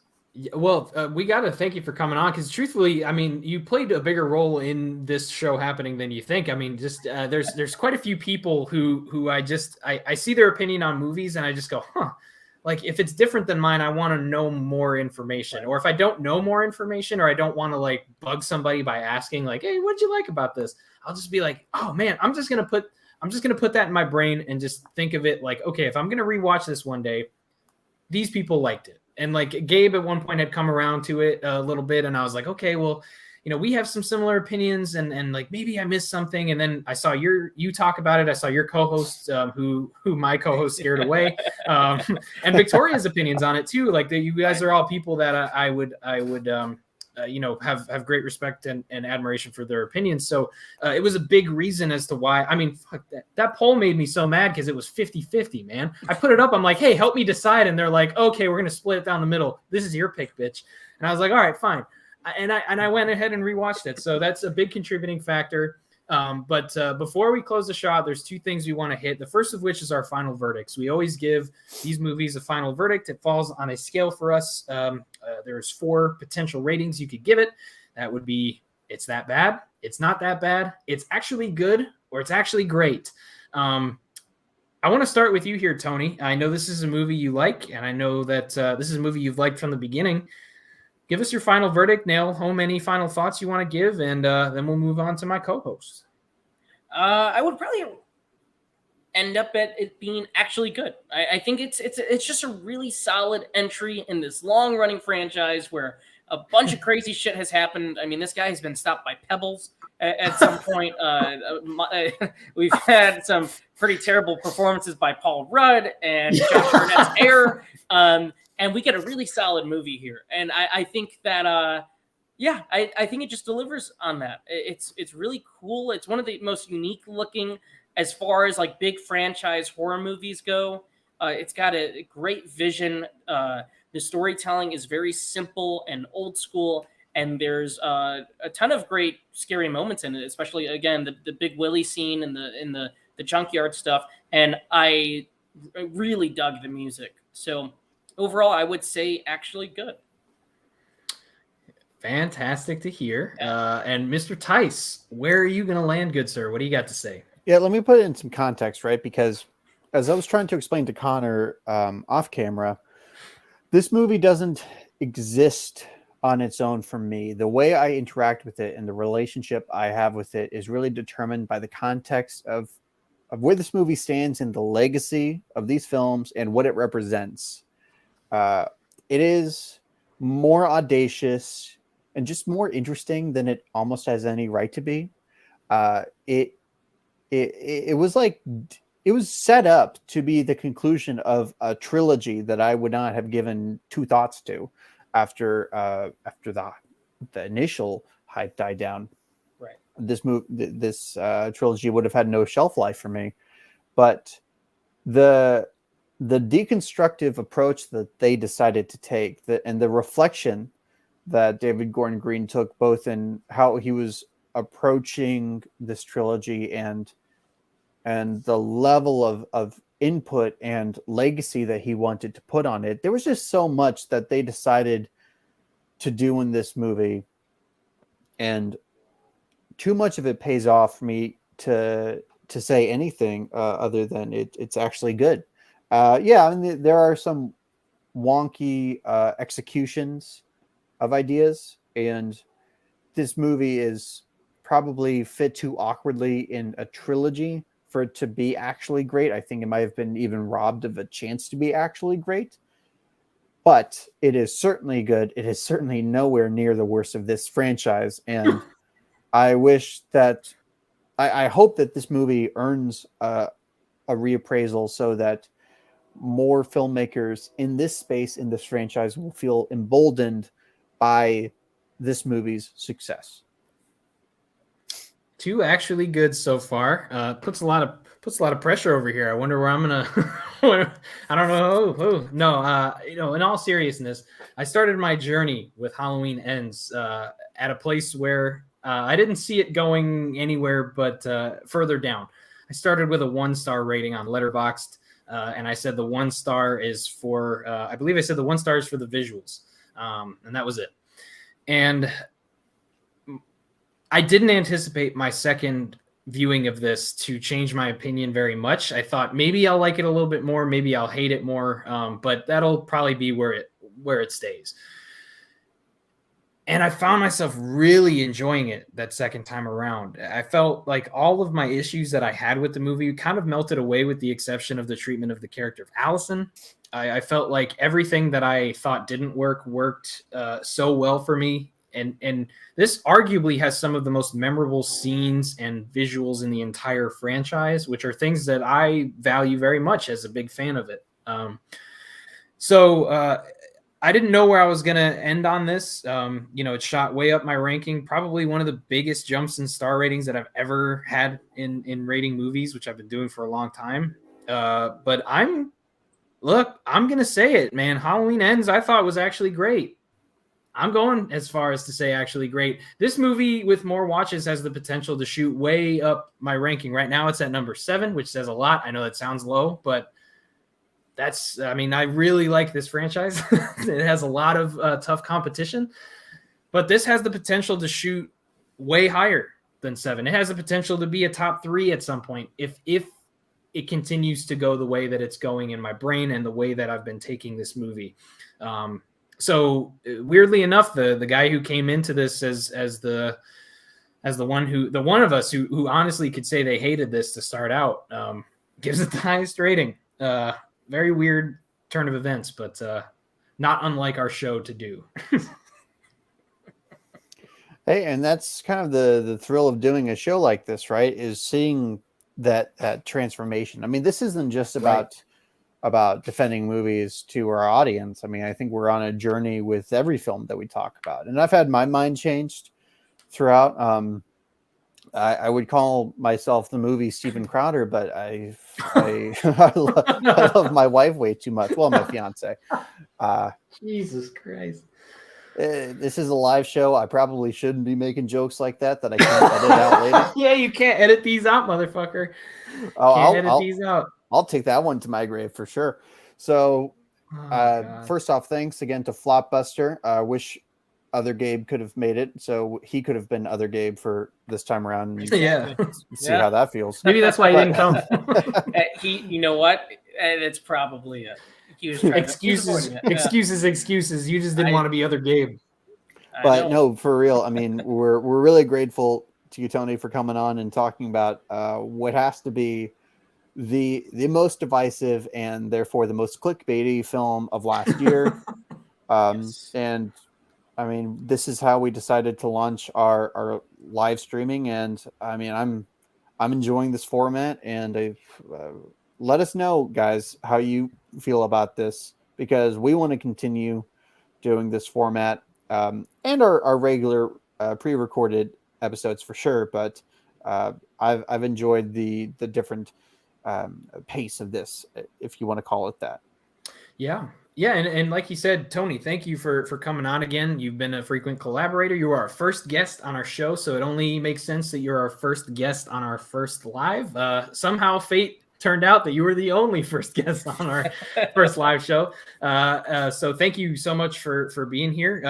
For all the folks that are watching this now or later who may not know who you are, what you got going on, and thank you, Chris. Appreciate you being here. You, needless to say, are the winner of the digital copy. So if you'd like to give that away to somebody, or if you want to keep it, you can. Just get in touch with us on one of our social medias, Facebook, Twitter, Instagram, whatever. We'll send it along to you. But Tony, what do you got going on in the world of Flopbuster right now? Probably nothing. we get together and we go, oh yeah, I think we were going to record on this day, and it's like, all right, well, what do you want to talk about? I was like, I don't know. We saw The Little Mermaid. All right, let's do that. But I don't know if anything is really coming up. I think we talked about maybe doing some kind of Fast and Furious thing. So maybe we'll do that. Maybe we'll get another guest on. We just had Leon from Drum Dum, so that was really fun. On that, by the way. That was awesome. Yeah, it was really cool to have Leon there. We talked about Halloween Ends. We talked about Scream. So that was cool. Maybe we'll bring you guys back. I have no idea.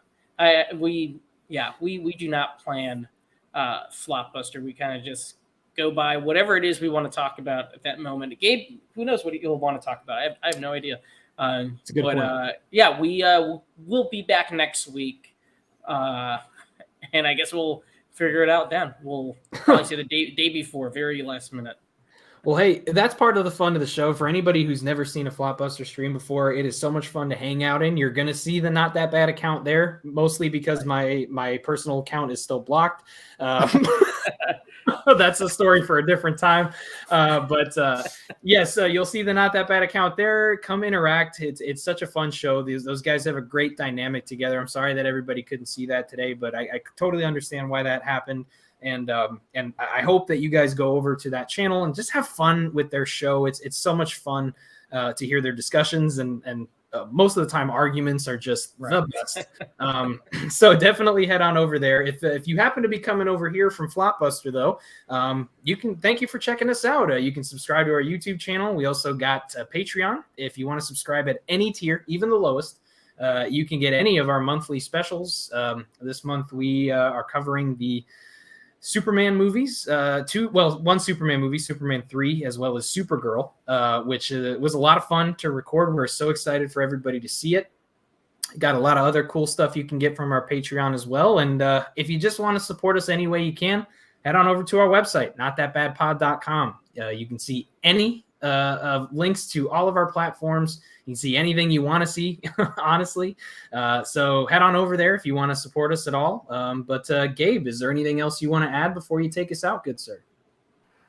Oh man, we've beating this into the ground. I mean, just go to the Patreon, guys. Just just how much give do we have to us remind your you? goddamn money. No, I'm just kidding. Please don't do that. If For you don't content want like to, this, or- I expect a huge uptick. Next by time we're tomorrow going morning. behind the paywall for our live shows. No, but again, thanks for everybody who joined in. By the way, we do have something to give out to our viewers. We have a reward that we promised at the beginning. And I believe looking through our comments, there was Chris is the winner. Yeah, Chris is the winner. Yeah, I was if going to you do a don't little want it, drum you can roll, give it away. but Just get in touch with us somewhere on social media, or have somebody you know, because we know. Congratulations, who Chris! Congratulations, for real. And thanks for chatting with us. That was thanks for being here. It was fun to read your comments. So, with that being said, guys, I'm Gabe. I'm Connor. And that's Tony. And this is Not That Bad signing out. And Connor has the stop button. So I can't stop. He's going to have to stop. Bye.